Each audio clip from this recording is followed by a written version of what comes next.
नमस्कार दोस्तों, मैं आपका मित्र साथी BL प्रजापति मोटिवेशनल स्पीकर। आज आपके बीच में विषय लेकर आया दोस्तों, कर्म का फल। दोस्तों, जब भी हम कर्म करें तो अच्छा कर्म करें। दोस्तों, जैसा आप कर्म करोगे उसका फल निश्चित रूप से आपको मिलना है। तो दोस्तों, अगर हम अच्छा कर्म करेंगे तो हमारा रिजल्ट उतना ही अच्छा आएगा, और जितने हम निम्न विचार अगर रखेंगे उतने ही हम नीचे जाएंगे। दोस्तों, कहते हैं कि हमारी बॉडी के अंदर, हमारे शरीर के अंदर 70% पानी है, पानी, और 30% अन्य चीज़ें। तो दोस्तों, हमारा जब पानी जो 70% है उसमें आपका ब्लड वगैरह सारी चीज़ें आ गई, अगर ये खराब हो गया, ये दूषित हो गया, तो कहते हैं कि बॉडी भी पूरी तरह से दूषित हो जाती है। तो हमारे विचार हमारे पानी से बनते हैं, तो इसलिए मन के विचार शुद्ध आप रखेंगे तो उतने ही आप अच्छे कार्य कर पाएंगे। तो दोस्तों, मन को कभी गिरने न दे, मन को अच्छी जगह में लगाए रखें, मन को अच्छे कार्य में लगाए रखें, तो आपकी प्रोग्रेस निश्चित रूप से होगी। दोस्तों, आइए दोस्तों, जैसे हम एक उदाहरण लेते हैं। आज देखिए, हम प्रकृति के अंदर जैसे हम रहते हैं, अब हमने प्रकृति के कार्य किए, हमने पेड़ पौधे लगाए, फलदार वृक्ष लगाए, फूल लगाए, तो देखिए अच्छे रंग बिरंगे फूल रहते हैं। तो प्रकृति बोले ना बोले, हमारा सहज ध्यान उनकी तरफ दिन में कई बार जाता है, और हम उनकी शरण में जाते हैं, छाया जाते हैं। तो पेड़ पौधे हम लगाते हैं तो हमको बरसों तक छाया देते हैं। लोग कहीं राहगीर हम इस दुनिया में रहें न रहें, हमारी आने वाली दूसरी पीढ़ी, तीसरी पीढ़ी, चौथी पीढ़ी सब उस के मतलब जो है छाया उस वृक्ष की लेगी, उसके नीचे बैठेंगे, सुकून की दो बात होगी, अच्छी प्लानिंग बनेगी। तो वृक्ष दोस्तों लगाते रहना चाहिए। दूसरी बात है, हमको ये फल फ्रूट भी देते हैं, एक हमारा इनकम का हिस्सा भी है। जैसे जैसे कई फलदार पौधे हैं, पपीता है, या हम लगाते हैं जैसे मान लो आम के पौधे हैं, जाम फल के हैं, या जो भी हम लगाते हैं एप्पल वगैरह है, इस टाइप से। तो ये जितने भी फल हैं ये देते हैं, तो ये हमारी, इससे हमारी जो खर्च के लिए होता है, लौकिक उन्नति या भौतिक उन्नति कह लो, ये भी साथ साथ होती है, क्योंकि हमारे पैसे भी आते रहते हैं। तो हमें हमारे तो काम में आते आते हमारी पीढ़ी भी इनका हिसाब किताब रखती, और मतलब फल लगातार देते ही रहते हैं हमें। देखिए, आम के पौधे हुए, अमरूद के हुए, बड़े बड़े आम के पौधे तो 50-50, 70-70 वर्ष तक लगातार इनकम देते रहते हैं, हर साल आते हैं। और अब तो ऐसे ऐसे पौधे आ गए तो साल में 2 बार उनके फल लगते हैं। तो दोस्तों, हम ज़्यादा से ज़्यादा पौधे लगाएं, प्रकृति से हम प्रेम करें, एक सिद्धांत ये रहना चाहिए। दूसरा ये कि अगर हमने कुआं बावड़ी बनाए हैं तो हमने देखिए, कुआं बावड़ी जो बनते हैं वो भी दूसरे के लिए बनते हैं। आप पुरुषार्थ करते के कुआं खोदते हैं तो आपका जितना पिलाने का है पिलाते हैं, खेती बाड़ी, और दूसरे को भी आप पानी दे सकते हैं। उसके अलावा पानी से हमारी प्यास भी बुझ सकती है, बुझती ही है, बुझ सकती नहीं, बुझती है। पानी हमारे जीवन का एक अंग है, एक हिस्सा है दोस्तों। तो आप कुआं बावड़ी अगर ये बनाते हैं तो इसका भी उपयोग आने वाली हमारी तीसरी चौथी पीढ़ी लगातार करती ही रहती है दोस्तों। तो हम नेक कार्य करें, अच्छा करें। इसी प्रकार शिक्षा का काम है। आप शिक्षा, यदि आपकी घर की कोचिंग चलती है या आप टीचर है तो अच्छी से अच्छी आप बेस्ट शिक्षा दें, तो आपके माध्यम से हजारों स्टूडेंट आने वाले समय में इस भारत का भविष्य संभालेंगे दोस्तों। कोई प्रधानमंत्री बनेगा, कोई राष्ट्रपति बनेगा, कोई विदेश मंत्री बनेगा, कोई नेता बनेगा, कोई मंत्री बनेगा, है ना। तो बड़े बड़े पद इस आपके इस शिक्षा के माध्यम से करेंगे। कोई अपने परिवार को चला पाएगा आने वाली। तो आज की युवा पीढ़ी, चाहे लड़कियां हो चाहे लड़के हो, हम जितनी ज़्यादा उन्नत और शिक्षित करेंगे उतने ही हमारा आने वाला भारत जो है शिक्षा के अंतर्गत एक बहुत बड़े स्तर पे जाएगा। और भारत दोस्तों विश्व गुरु की ओर जा रहा है और बन गया है लगभग। तो दोस्तों, शिक्षा का अलग जगाना है।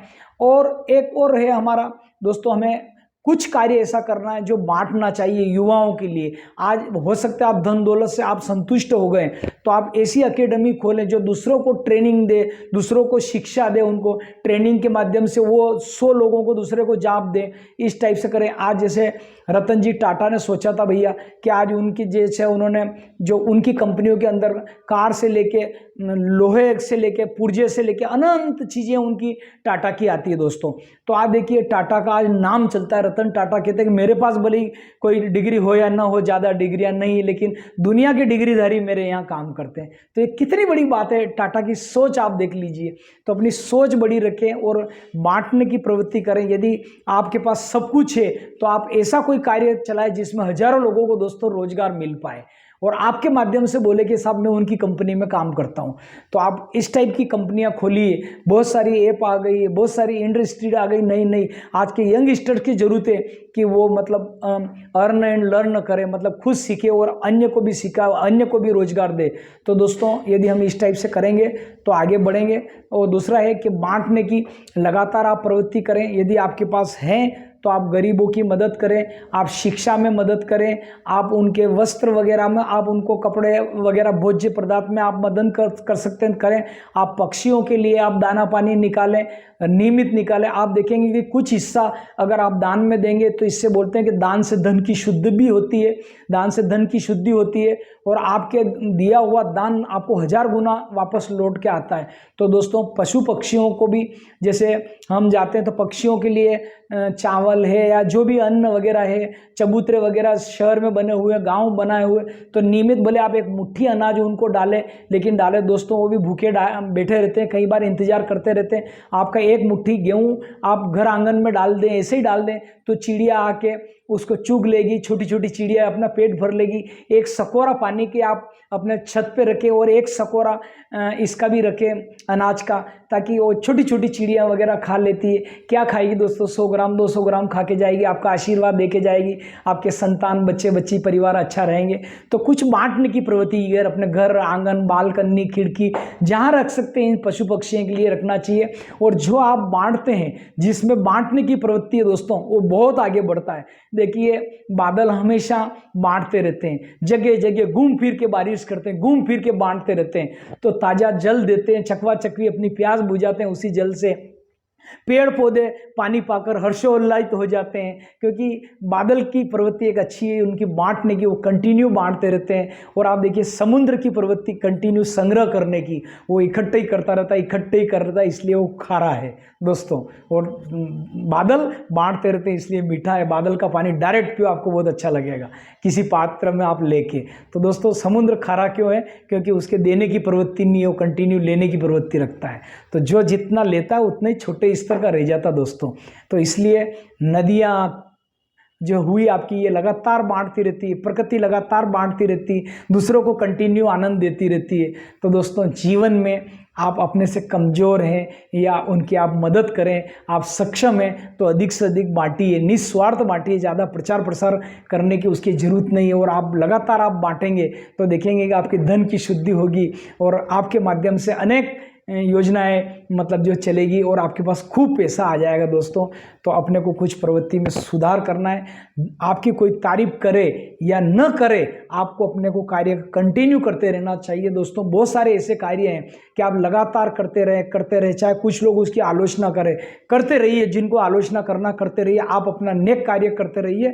कोई तारीफ करे या न करे दोस्तों, आपका नेक कार्य की खुशबू चारों तरफ फैलेगी दोस्तों। तो आज मेरा वीडियो आपको दोस्तों अच्छा लगा हो तो मेरा YouTube link BL Prajapati motivational speaker को लाइक करिए दोस्तों, लाइक का बटन दबाइए, लाइक करिए, चैनल को सब्सक्राइब करिए और शेयर करिए दोस्तों। आज के लिए इतना ही, पुनः नए वीडियो के साथ मिलते हैं। मैं BL प्रजापति मोटिवेशनल स्पीकर।